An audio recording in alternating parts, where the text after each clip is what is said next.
All right, guys, welcome back to my new, old shop. In this week's video, I want to focus on getting this addition, kind of hallway storage area tidied up and better organized. And big thanks to Craftsman for sponsoring this week's video and providing some of the tools and products I needed for this project. As you can see, this has become kind of a dumping ground for all of the extra stuff I have. Obviously I had to move out of my old shop, which meant that there was a ton of stuff that had to be moved in here that I didn't really have an immediate need for. This addition area is basically going to be a big storage room. I am also going to have two compressors here. These were left behind, these mammoth three-phase compressors. They both work perfectly well. I also set up a little gym here, and this is also where all of my kind of solar components are going to be, because I am going to be putting in a pretty massive solar system here at the shop. And actually, one of the things taking up a lot of space here in this addition is all of the batteries from the folks at Battleborn Batteries, who I'm working with on this kind of solar system. So while I'm not ready to kind of get the whole system set up, I figured I could go ahead and get the batteries situated on a rack. I'm going to use another one of these Craftsman industrial metal racks for that. So I guess before I get to work, I really need to clear out a lot of this stuff because there's really almost no room to even move around in here. So let's start with that, and then we can actually get to work.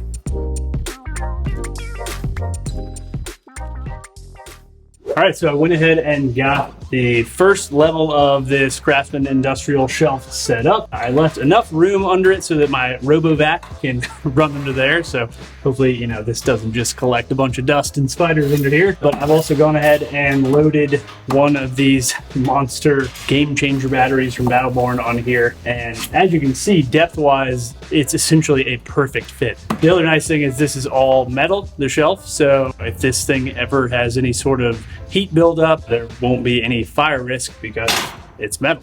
I'm also trying to decide whether I want to stack another one of these shelving units on top of this first one, because that's one of the features with these kind of shelves is they all lock together, so you can stack them too high or you can go ahead and connect them too wide. So it's a really nice, efficient system. But I'm thinking it might be nice to have them too wide and then put my big inverters on the wall above these banks of batteries. But I'll go ahead and add the second shelf and we can figure that out later.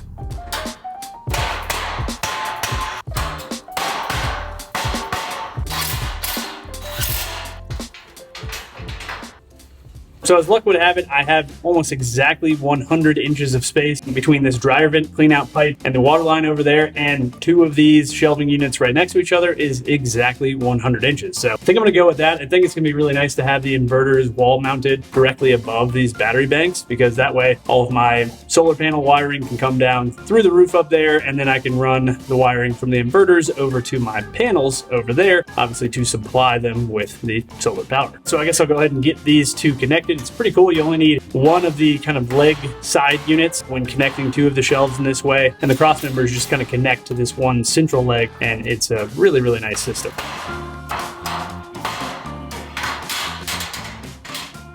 All right, now that the shelves are together, there are a few things I need to do to make sure they stay together, because all of this is obviously just friction fit right now. There are these little kind of locking pins that drop in right through these holes, and that essentially just keeps these cross members from being able to lift up. And then for the wire shelves, there are these little kind of locking clips that slide under the shelf, and then you have to kind of pry them up and over the shelf, and that just keeps you from being able to lift those off. Obviously, with these shelves, they're all going to be loaded down. They're not going to be having stuff moved on and off of them. But again, these are all just kind of safety measures and keep from being annoying, because you can imagine that if this wire shelf kept popping off every time you took off, whatever you were storing, that would be annoying. So we'll go ahead and add the rest of these.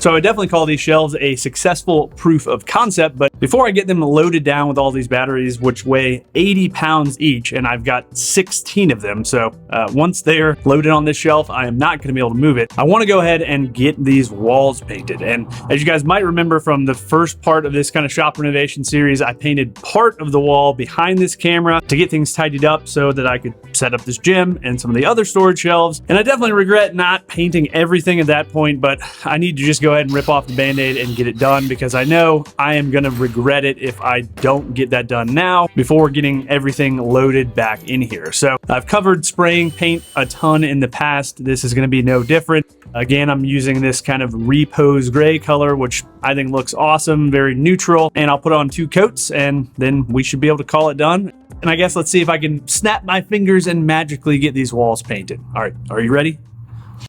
All right, so it is looking much better in here. I actually only needed to spray 1 coat, which was nice. And now we can finally start getting organized. So I think I'm gonna go ahead and just set up all of those solar batteries while I'm at it, get those out of the way.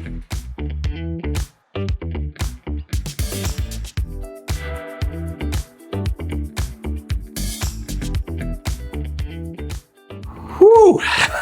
Don't think I'm gonna need to go to the gym today. So again, those are 80 pounds each. So yeah, I am sweating, but I'm super excited with the way that is all looking. It's nice and tucked away and organized, and should be really easy to wire up when it finally comes time to set up the whole solar system. So now that that's done, let's move over to the other end of this hallway and get the rest of those storage shelves set up. Setting up these shelves was mostly just more of the same. I used the same 50-inch wide shelves on the rightmost section, and I did go ahead and stack those 2 high so that they were the same height as these wider and taller shelves that I used for the next 2 sections. For the last section, I had some extra kind of side assembly pieces from connecting some of the shelves together as one unit, and so I figured why not use them and go super high. And so I stacked 3 of these shelves high, which gave me an almost 10-foot tall shelf, which will be nice for kind of longer term storage. And I also got one of these Craftsman rolling tool chests to fit under one of those shelves, so I can have storage for smaller items on this side of the shop.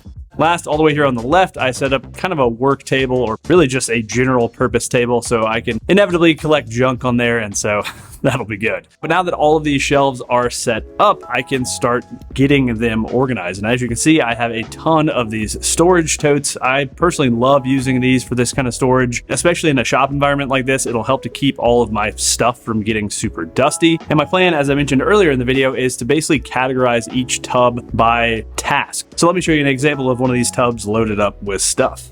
All right, so this is my siding tub. So let's see what's inside. So I've got my siding coil nailer, my gecko gauges, these spacers, and then I've got a box of coil nails that are left over from the tiny house. So obviously I don't do lap siding installation even once a year. So having all of these tools and accessories in one easy to grab container is gonna make it great when I do have to do that work in the future. Let's also talk about labeling for a second, which is obviously going to be pretty important with this kind of system. I have like 40 of these totes, so knowing what's inside is going to be obviously pretty important for these to be useful. You could go with something like clear totes, and I know I've seen a lot of people do that, but they're typically not as strong as these kind of plastic totes, these blow molded plastic totes, and it's also visually just really cluttered. I had originally gone with this kind of, peel and stick Brother P-Touch label, and that works, but after doing a little bit more research, I stumbled across these peel and stick sleeves for 3x5 index cards, which are obviously available anywhere. And the nice thing about that is it gives me a little bit more room to write exactly what's in here. And the index card can be removed and added back very easily so that, if I need to add more items to this list in the future, I can do that. And I've also saved a document on my computer that's a template for these labels so that they all match and I can easily add more in the future. And then the last thing I'll do with the labeling is once I figure out where I want all of these totes to live, I will add a label, probably one of these kind of P-Touch style labels, on the shelf itself. So I know if I take like 3 or 4 of these totes away, I know exactly where they go. So hopefully I can stay a little bit more organized. But now that I have kind of a system in place, let me go through the shop and start filling these totes up with stuff, and I can finally start reducing the clutter out in the shop here.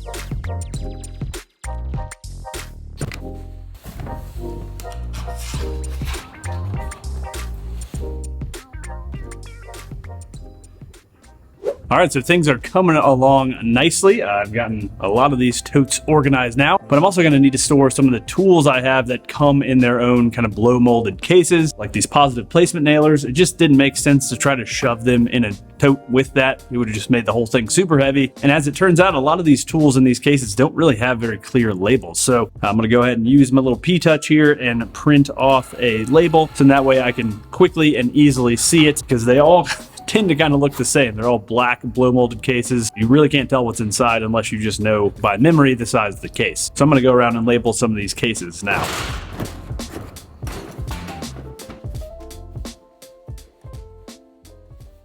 So I spent a little more time getting these shelves organized. Obviously, I could spend like the next week doing this, but to kind of move this video along, I want to go ahead and knock out the next thing on the checklist here in the addition. Let's go check that out. So now that I own this shop building, obviously I have to do some maintenance on the outside for some of the landscaping work. So I have some landscaping tools that I need a good place to store, and then also a bunch of brooms and shovels and all that kind of stuff that I've never had a good spot for. So I'm going to use some more of the Craftsman VersaTrack hanging storage system I've used in the past. Used it in both my previous shops. It works awesome. It has a ton of accessories. So obviously, since I have concrete block walls here in this addition, I needed to use a drill in hammer drill mode with a masonry bit to drill the holes. And then I used tap cons to fasten the VersaTrack pieces to the wall.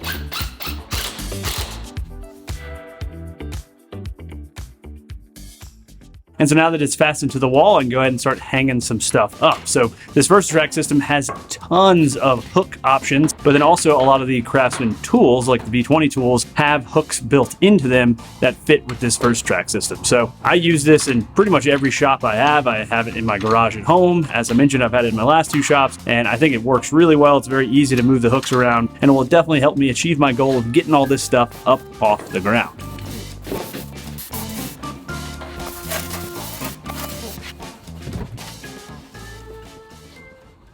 With that done, I think this addition is looking really, really good. Obviously, my big goal was to get all of the storage shelves set up, and now I think there is actually hope of getting organized here. So hopefully you guys enjoyed this one. Big thanks again to the folks at Craftsman for sponsoring this video. I'll have links to all the tools and materials, as always, in the video description below. Also, if you don't want to miss the upcoming videos in this shop renovation series, go ahead and get subscribed and ring the notification bell. I am almost at 1 million subscribers, so it would mean a lot if I could hit that in the next, 6 months or so. And last, if you want to support me, I sell merch. I've got plans for a lot of my woodworking projects, and I have both Patreon and YouTube members set up. All right, thanks for watching, y'all, and until next week, happy building.